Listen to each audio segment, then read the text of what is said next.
नमोदय जय भीम मित्रांनो, आणि आज आपण नागपूरच्या या संविधान परिसरामध्ये पोहोचलो आहोत। महाबोधी महाविहार मुक्तीसाठी आणि दीक्षाभूमी सौंदर्यीकरण व्हावा यासाठी इथे धरणं आंदोलन चालू आहे। आज आंदोलनाचा 11वा दिवस आहे आणि इथे महिलांचा मोठा इथे या आंदोलनाला सपोर्ट करण्यासाठी इथे आलेला आहे, तुम्ही पाहू शकता। आणि या आंदोलनामध्ये काय मागण्या आहे, काय शासन पाहिजे विशेष मागण्या आहे, आपल्याकडे मान्यवर साहेब जुळलेले आहे, जाणून घ्या त्यांच्याशी। सरांना पहिलं सांगा। नमोदय जय भीम, मी अधीर बागडे, राहणार वैशाल नगर,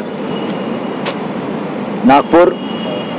आणि आज 11 जुलै आणि आजचा 11वा दिवस आहे, जो की संविधान चौकामध्ये महाबोधी महाविहार मुक्त हो व दीक्षाभूमी सौंदर्यीकरण बिना विलंब सुरू करो याकरता, या मागणीकरता या ठिकाणी धरणं आंदोलन या ठिकाणी सुरू केलेले आहे। आणि ह्या आंदोलनामध्ये मी Adhir Bagde, global welfare association, retired social forum आणि अनेक संस्थेतर्फे या ठिकाणी आम्ही जुडलेले आहोत। आणि आजच्या ह्या कार्यक्रमामध्ये या ठिकाणी सर्व उपस्थित झालेले आहेत। तसेच आजच्या या महिला सशक्तीकरणाचा फार मोठा सहभाग आहे। आणि तसेच भिक्षू संघाच्या ज्यांनी ह्या ठिकाणी धरणे आंदोलन सुरू केलेले आहे, सकाळपासून तर संध्याकाळपर्यंत, रात्रीपर्यंत 24 तास या ठिकाणी राहतात। आणि ह्या मागणीकरता बीटी कायदा ॲक्ट 1949 कायदा रद्द करावा याकरता ही मागणी केलेली आहे। आणि ह्याकरता या ठिकाणी सर्व उपस्थित मान्यवर आमच्या महिला मंडळ या ठिकाणी उपस्थित आहेत। बस तितकंच मी सांगतो आणि या ठिकाणी आपले 2 शब्द पूर्ण करतो। जय भीम। सर्वांनी या ठिकाणी सर्व सहकार्य करावं हीच माझी मागणी आहे। महाबोधी महाविहार अशोक गोंधळे साहेब जुळलेले आहे आणि या नागपूरच्या संविधान परिसरामध्ये ज्या महाबोधी महाविहारासाठी आंदोलन निरंतर वाढत आहे आणि याला सपोर्ट करण्यासाठी आज इथे ते सुद्धा पोहोचलेले आहे। जाणून घ्या त्यांचं काय करा। सर आपलं पहिलं सांगा। मी अशोक गोंधळे, समता सैनिक दलाचा राष्ट्रीय निमंत्रक म्हणून कार्य करीत आहे। समता सैनिक दल अनेक सामाजिक आंबेडकरी आंदोलनामध्ये सहभागी राहिलेला आहे। जिथे जिथे कुठं शोषण अन्याय अत्याचार होतं त्या ठिकाणी समता सैनिक दल हे धावून जातं आणि शोषण अत्याचार विरुद्ध आंदोलन करतं, त्यांना न्याय देण्याच्या करता हमेशा समता सैनिक दल पुढाकार घेतं। हे जे आंदोलन आहे महाबोधी महाविहार मुक्ती आंदोलन, हे आंदोलन ॲक्च्युली अनेक वर्षापासून आहे।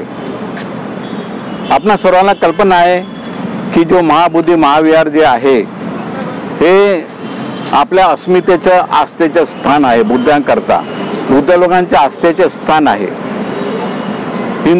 हिंदू लोकांचे त्यांची आस्थास्थान असतात, मुस्लिम लोकांचं आहे, आपण मक्का मदिना वगैरे ऐकलंय, मुस्लिम लोकांचे आहे, असे अनेकांचे आपले आस्थास्थान आता।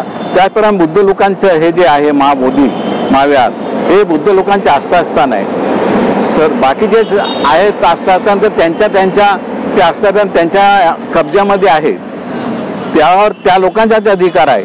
परंतु आपण बघतो आहोत की महाबोधी महाविहार हे जरी बुद्ध विहार असलं तरी ते बुद्धाच्या अधीन नाही आहे, त्याच्यावर बौद्ध लोकांचा अधिकार नाही आहे आणि हिंदू लोक त्याच्यावर कब्जा करून बसलेले आहेत। जो ॲक्ट आहे 1949चा, त्या ॲक्टमध्ये असं आहे की 5 लोक बुद्ध असावेत आणि 5 लोक हिंदू असावेत आणि एक तिथला कलेक्टर आहे, अशा प्रकार त्याच्या। पण अशा याच्यामध्ये जिथं जो बुद्धांचे स्थान आहे तिथं इतर हिंदू धर्माचं कशाला असावं?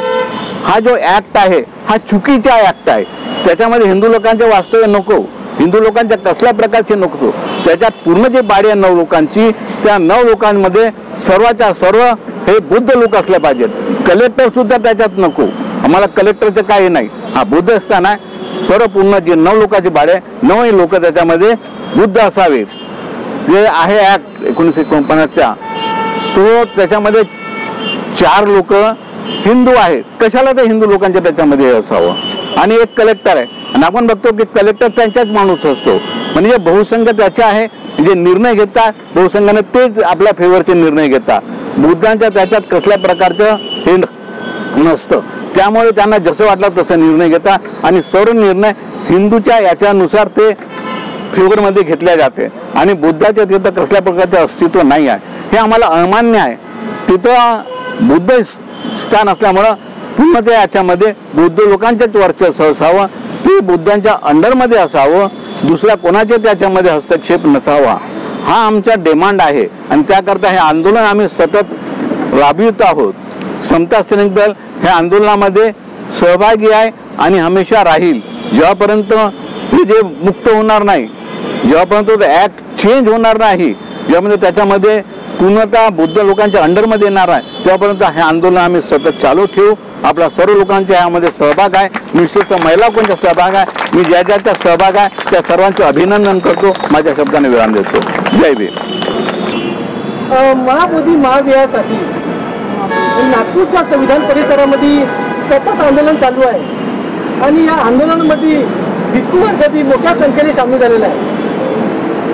ठिकठिकाणी वर्षावास चालू झालेला आहे आणि वर्षावासामध्ये लोकांची एक विशेष मागणी आहे महाबोधी महाविहार. आणि आपल्याकडे हे बंतीजी साहेब सुद्धा बोललेले आहे. काय सांगणार सर, आपला परिचय सांगा. मैं बोधानंद दिल्ली से आया हूँ. 1 तारीख से यह आंदोलन चालू है.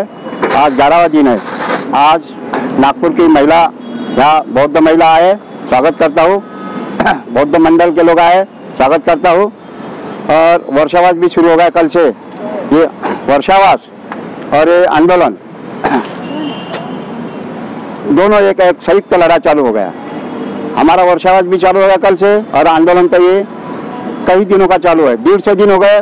महाबोधि महाविहार मुक्त होने के लिए जो आंदोलन चालू है वो बोधगया में चालू है. आज 150 दिन हो रहे हैं. तो ये महाबोधि महाविहार ये जो है ये धरोहर, एक धरोहर है, टेम्पल है. धरोहर हमारी संस्कृति है. ये संस्कृति पर जो राज्य करने लगे वो ब्राह्मण बनिया पंडे लोग हैं, वो राज्य करने लगे. जो चंदा आ रहा और उसी मैनेजमेंट कमेटी जो ब्राह्मणों की है, पंडितों की है, तो उसके पास ही वो चंदा जा रहा है. उसका कोई हिसाब नहीं होता है. और जो हमारे बरादरी के जो लोग हो गए, मेंबर हो गए इसमें, ये हमें पता नहीं लगती कि ये हमारी है. यही पहले हमें मालूम नहीं, पता नहीं. कहते हम कि हमारे 4 है, उनके 5 है. अगर ये याक रद्द होगा 1949 का बीटी याक, बी माने बौद्ध, टी माने टेम्पल, ये बौद्ध टेम्पल 1949 का ये रद्द होना चाहिए. और ये रद्द हो गया तो बौद्ध के हाथ में कारोबार सौंपा जाएगा. बौद्ध की कमेटी में लोगों की नियुक्ति हो जाएगी और उसके हिसाब से वो कारोबार चलाया जाएगा. वहाँ पर जो अन्याय है वो अन्याय हट जाएगा. आज बिहार आज़ाद नहीं है, बिहार हुकुमशाही में है. हुकुमशाही नीतीश कुमार एक दिन भी नहीं आए, परमिशन नहीं मिली आंदोलन की, तभी आंदोलन चला है. युद्ध न को बुद्ध हवा है.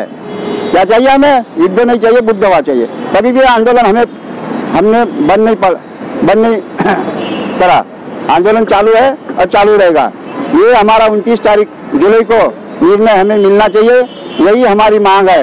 और ये 1949 का कायदा रद्द हो, महाबोधि महाविहार टेम्पल मुक्त हो, ये हमारी मांग है. और नागपुर की दीक्षा भूमि का सौंदर्यकरण होना चाहिए, ये प्रश्न है. ये सरकार ने, राज्य सरकार ने छोड़ना चाहिए, इस पर ख्याल करना चाहिए. जब मैं दीक्षा भूमि पर हर साल आता हूँ तो पिछले साल आया था, ये 100 करोड़ का एक बोर्ड लगाया था कि सौंदर्यकरण के लिए. सौंदर्यकरण उनकी मांग होगी, संघर्ष शुरू होगा. 100 करोड़ रुपये ने मंजूर किया तो कहाँ गए भाई? लगाओ, काम शुरू करो. हमारा विरोध आपसे सरकार से विरोध नहीं है. हमारा विरोध है, तात्विक विरोध ये है कि तुम विकास करो, हमारे संस्कृति का विकास करो. ये बौद्ध संस्कृति से देश चलेगा. क्यों? कि बौद्ध के ही मंत्र है, स्वातंत्र, समता, बंधुता, न्याय. इसी के आधार पर सारा संविधान है. संविधान है इसलिए सुप्रीम कोर्ट है. सुप्रीम कोर्ट ने निर्णय दिया राम मंदिर का, है सरकार ने नहीं दिया, बीजेपी सरकार ने दिया. राम मंदिर सुप्रीम कोर्ट ने दिया. वही सुप्रीम कोर्ट कैसा हुआ? संविधान की वजह से सुप्रीम कोर्ट हुआ ना, हाई कोर्ट हुआ. अगर संविधान नहीं था तो हाई कोर्ट नहीं रहता, ना सुप्रीम कोर्ट नहीं रहता. सुप्रीम कोर्ट ने अगर वो न्याय दिया तो हमारा भी टेम्पल का न्याय देना चाहिए 29 तारीख को. इसमें कोई प्रॉब्लम नहीं, समस्या नहीं. ना हिंदू का विरोध है टेम्पल को, ना मुसलमान सिख ईसाई का विरोध नहीं है टेम्पल को। बौद्ध का महाबोधि महाविहार है, धरोहर ईश्वर धरोहर संस्कृति है, संस्कृति का विकास होने दो, हमारा टेम्पल का विकास होने दो, यही हमारी मांग है। और वो कानून कायदे रद्द करो। ये 1949 का जो कायदा है वो अंग्रेजों का कायदा है, अंग्रेजों का एक्ट है, वो नहीं चलेगा। देश आजाद हुआ 1947 को, संविधान लागू हुआ 1950 को। देश संविधान से चलता है, संविधान से कारोबार चलता है, कोई मंत्री फंत्री से ऐसा नहीं चलता है। मंत्री संविधान द्वारा वो जय जय जय जय जय भीम, जय जय जय जय जय भीम। महाबोधि महाविहार, महाबोधि महाविहार 1949 का एक्ट रद्द करो। नागपुर मेरेकरण, नागपुर दीक्षा भूमि का सौंदर्यकरण।